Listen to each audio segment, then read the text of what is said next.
how rich was the Somnath temple in the 11th century before it was plundered and destroyed by Mahmud of Ghazni.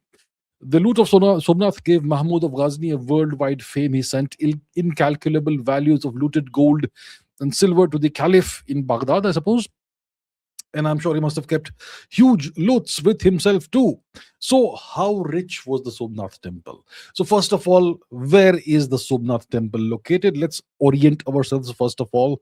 So, let us go to the map and put the map on the screen, and let's let's locate the place.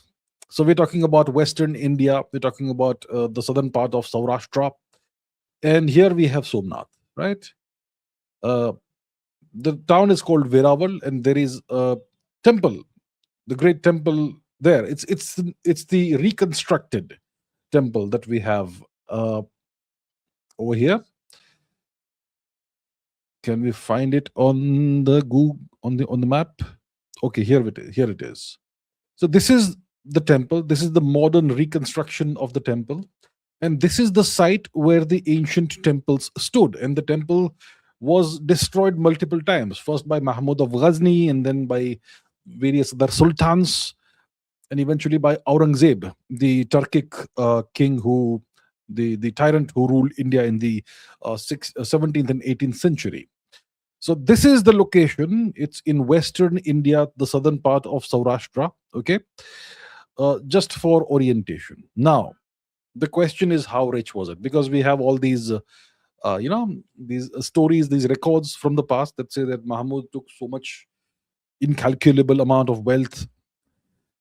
So Mahmud of Ghazni, he looted, plundered, and destroyed the temple in the 11th century, probably 1026 AD.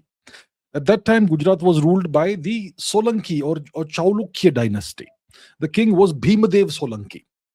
Okay, a Rajput dynasty. Today they are considered, they're classified as Rajputs.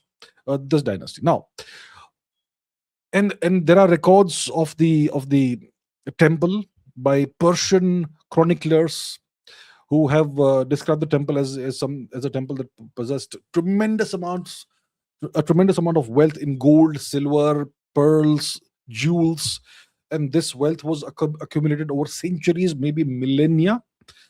And they said that it was probably one of the richest temples in the whole of India.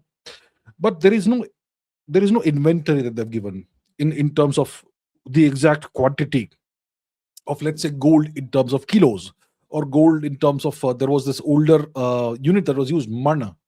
So they haven't provided any of that. There was this historian called Firishta who said that no treasury of any king in the world contained this much wealth. So that's how much wealth was contained, was there stored in the temple. And the question is, why would a temple store so much wealth? Today, people won't understand that, right? See, temples. First of all, Somnath is one of the iconic great temples. It's probably this location where the current temple stands. It's probably been the site of a temple for thousands of years.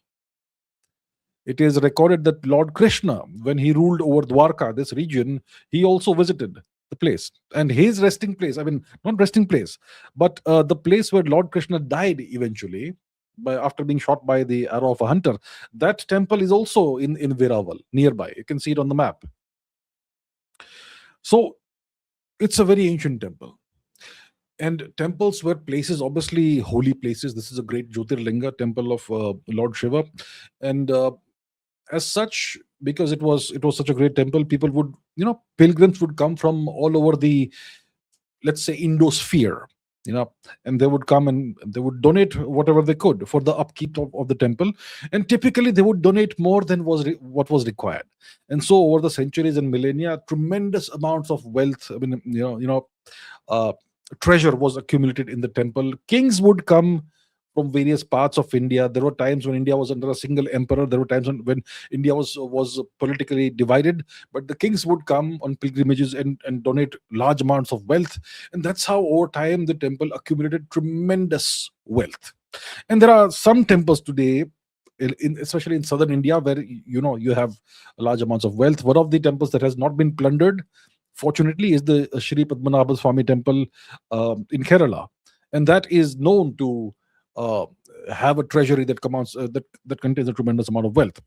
So that's how the Somnath temple accumulated so much wealth. It's a very ancient place, and so what Mahmud of Ghazni did is he came to the temple. He was able to defeat the forces of Bhimdev Solanki, and he desecrated the temple, killed all the Brahmins, all the priests, all the staff, beheaded them in the most merciless ways, and he you know damaged the temple as far as possible. He destroyed the great Jyotirlinga, the floating Jyotirlinga that was magnetically levitated over there, and he took away all the wealth. Now, if you look at Wikipedia, Wikipedia will quote Robila Thapar, okay, and it will say that according to Robila Thapar, about I don't know, 20 million dinars or something worth of wealth was taken away. I'm not sure how Robila Thapar ji came up with this figure, but she says 20 million dinars was taken away. That's the quantification of the wealth. Now, once again, that's kind of vague, because what exactly is a dinar in today's monetary terms?